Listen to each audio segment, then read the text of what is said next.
Buenos días, hoy voy a exponer vendajes e inmovilización. ¿Qué son los vendajes? Son insumos que se utilizan para cubrir una herida o bien inmovilizar una parte del cuerpo. Se pueden utilizar vendas, gasas o un pedazo de tela. Las más comunes son en triángulo, un pañuelo cuadrado por la mitad y en rollo. Las funciones principales son fijar la curación de una herida, fijar tablillas para inmovilización, comprimir y tratar una hemorragia, limitar el movimiento en una articulación dañada. Vendas en rollo. Se coloca al accidentado en una posición cómoda. En un principio se fija con una o dos vueltas para dar comienzo al vendaje de izquierda a derecha. Se eligen una de las siguientes técnicas, ya sea circular, se utiliza principalmente para sostener un apósito tras la curación o control de hemorragias. La técnica es envolver el segmento dibujando un círculo de forma ascendente, cubriendo 2/3 de la porción anterior. En 8 o espiga se utiliza principalmente para inmovilizar articulaciones como codo, tobillo, rodilla.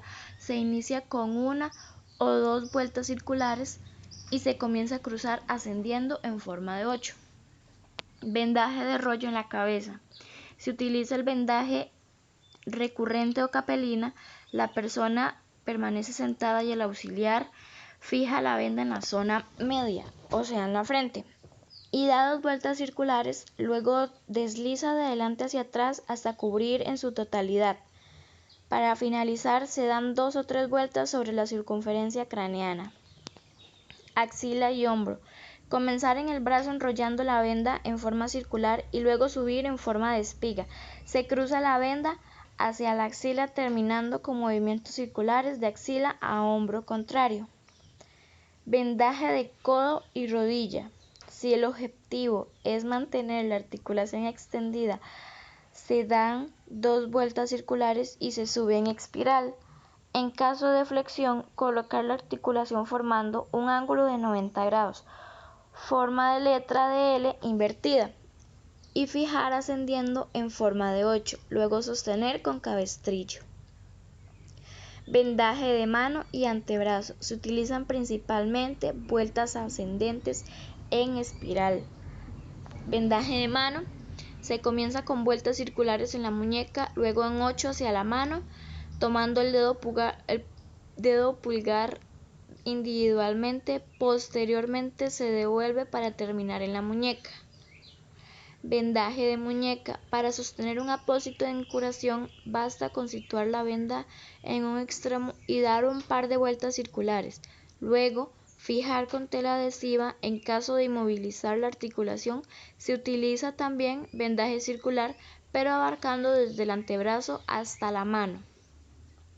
Vendaje de dedos. Siempre dejar la extremidad visible para evaluar circulación. Si en algún caso se aprecia el color azulado, se debe soltar el vendaje, ya que está impidiendo la circulación. Se puede utilizar circular o en 8, siempre partiendo y terminando en la base. Vendaje de abdomen y tórax. Se sitúa la venda en la zona abdominal, dando vueltas circulares de forma ascendente. Al llegar al tórax se combina con espiral, subiendo a hombros y cruzando a ambos lados. Vendaje de tobillo. Se inicia con vueltas circulares, luego en 8 desplazándose a lo largo del pie. Se termina en el extremo de la pierna con 2 o 3 vueltas circulares. Vendaje de pie. Se encuentra la planta y el dorso. Se cubre la planta y el dorso.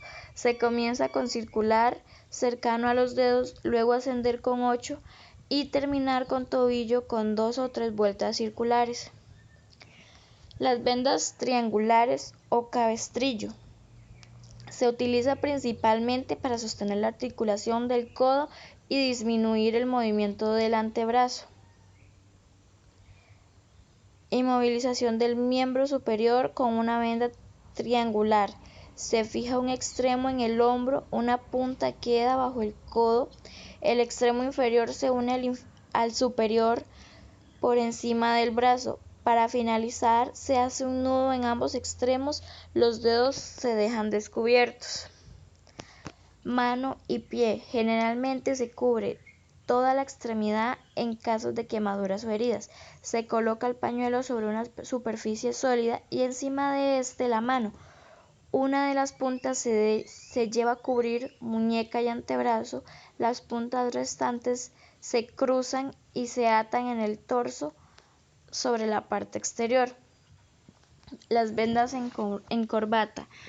Se utiliza un pañuelo cuadrado, el cual se dobla hasta obtener un ancho apropiado. Es útil para reforzar las inmovilizaciones en caso de hombro y brazo. El codo, principalmente en casos de herida o quemaduras, se posiciona la articulación en ángulo recto y bajo esta la corbata en su parte media. Se cruzan las puntas hasta saturar el largo y se anudan. La misma técnica puede utilizarse en el brazo, en el antebrazo, en el muslo, rodilla y pierna. ¿Cuál es el objetivo de la inmovilización? Detener o no incrementar el daño causado por la lesión, ya sea un esguince, fractura o luxación. Facilitar el traslado de la víctima a un centro asistencial, disminuir el dolor y prevenir el shock. La inmovilización debe cumplir los siguientes requisitos: mantener estables las líneas y ejes del cuerpo, así como también las articulaciones, acolchar con prominencias óseas en contacto con la tabla o férula, ya que pueden provocar heridas por roce, cubrir con apósitos heridas antes de movilizar, nunca intentar reducir, o sea, volver el hueso a su posición original, ya sean las luxaciones o fracturas, inmovilizar así como esté. Elementos más utilizados: las manos.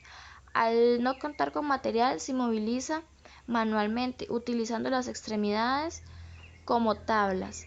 Férulas. Son tablas de superficie dura, se utilizan para la inmovilización de extremidades. Las formas comerciales traen elementos para sujetarlas como correas.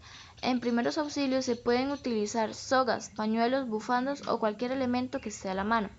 La tabla espinal se utiliza para el transporte de personas con sospecha de lesión en columna cervical, es rígida y da estabilidad a toda la columna.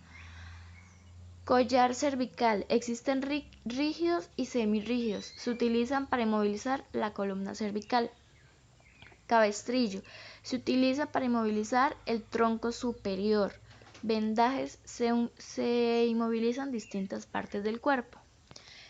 Inmovilización de extremidades, como fracturas. El objetivo es reducir el dolor y ayudar a inmovilizar y trasladar el afectado. Se refiere a dejarla en posición anómala, tal cual se encuentra, para evitar lesiones de vasos sanguíneos o tendones. Incluir la articulación proximal y distal a la fractura. Observar a la adecuada circulación, evitando que vendajes entablillados queden muy apretados. Se recomienda quitar anillos, pulseras, cinturones o cualquier objeto que pueda interferir en la circulación. Elegir el tamaño de tabla adecuado. Es importante proteger prominencias óseas con telas o algodón antes de fijar. Inmovilización de columna vertebral. Alinear la columna en su totalidad con movimientos en bloque, inmovilizar el tronco, colocar almohadilla bajo la cabeza. Por último, se inmovilizan las extremidades. La tabla se debe colocar al lado del accidentado. Un auxiliador se encarga de la cabeza, el segundo del tronco superior y el tercero afirma caderas y piernas. El accidentado se gira y se coloca la tabla debajo, luego vuelve a la posición horizontal y se fija con amarras o correas. Inmovilización de columna cervical. Mantener siempre una posición cervical neutra, es decir, alineación del eje cabeza, cuello y tronco. Se forma una línea. La mirada debe estar perpendicular a la columna formando un ángulo de 90 grados. La inmovilización manual. Se utilizan ambas manos, una a cada lado de la cabeza. La víctima puede estar sentada. Inmovilización con collar cervical. Debe ser colocado por dos personas. La primera inmoviliza la cabeza y cuello, la segunda fija el collar. Inmovilización de politraumatismos. Evaluar la necesidad de inmovilización de columna, alinear e inmovilizar zona cervical, verificar área de circulación con tener hemorragia si corresponde. Collar Colocar collar cervical si está disponible. Búsqueda de signos asociados a lesión medular. Colocar al paciente en una superficie dura y asegurar y transportar de manera rápida y cuidadosa. Todo cambio en el estado de la víctima debe ser reportado por teléfono a la ayuda en camino, o sea, a la ambulancia, ya que la gravedad y prioridad en atención puede cambiar de un minuto a otro. Gracias.